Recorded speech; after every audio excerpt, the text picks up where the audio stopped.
अस्सलाम वालेकुम। आज की वीडियो में आपके साथ शेयर करने वाली हूँ बहारी कीमा बनाने का तरीका। बीफ के साथ मैंने इसको ट्राई किया है। अगर आपके पास कुर्बानी का गोश्त पड़ा हुआ है ना, तो आपने इस रेसिपी को बिल्कुल भी मिस नहीं करना, क्योंकि ये इतनी ज़्यादा कमाल की बनती है ना कि आपको और आपकी फैमिली को बहुत ज़्यादा पसंद आने वाली है। तो इसको कैसे बनाएंगे? इसको बनाने के लिए ना बीफ का कीमा लिया है मैंने, आधा किलो के करीब बीफ का कीमा लेंगे।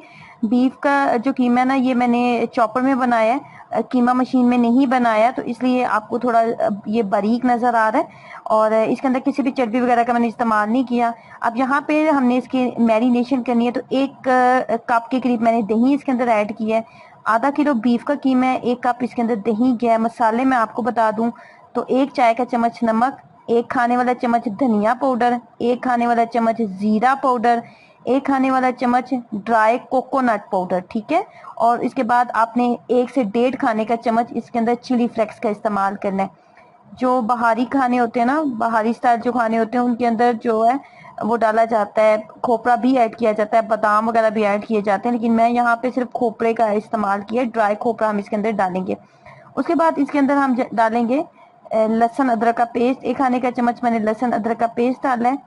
मसाले में आपको अगेन बता देती हूँ, नमक मैंने डाला है, धनिया पाउडर डाला है, जीरा पाउडर डाला है, खोपरा डाला है मैंने इसके अंदर, और उसके बाद चिली फ्लेक्स का इस्तेमाल किया है। अब यहाँ पे जो 2 खाने के चम्मच डाला है ना, ये मैंने सरसों का तेल डाला है। सरसों का तेल मैंने इसके अंदर डाला है। कच्चा जो सरसों का तेल होता है ना, वो वाला सरसों का तेल हमने डाला है, इसको पकाने की जरूरत नहीं होती।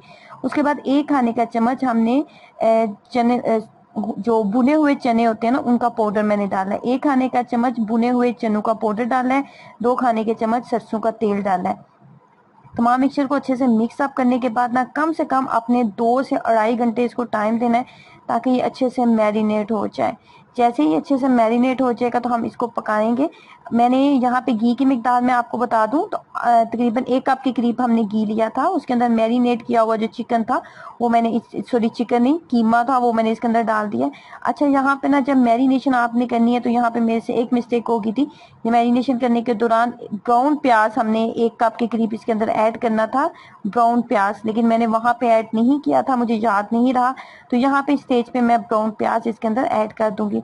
उसके बाद सिंपल हमने इसको पकाते जाना है। इसके बाद मजीद हमने इसके अंदर कुछ भी ऐड नहीं करना, बस इतनी देर पकाना है कि ये अच्छे से कुक हो जाए, और जो कीमा है वो बहुत अच्छे से कुक हो जाए।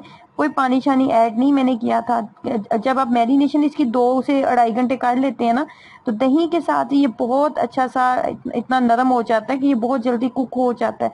अक्सर वीडियोस में मैंने देखा है कि आप पपीते का पेस्ट लगाएं, तो पपीते का पेस्ट लगाना कोई जरूरी नहीं है इसको, कि आप कीमे को पपीते का पेस्ट लगाएं। मैंने तो पपीते के पेस्ट के बगैर ही बनाया था, ये बहुत मजे का बना था।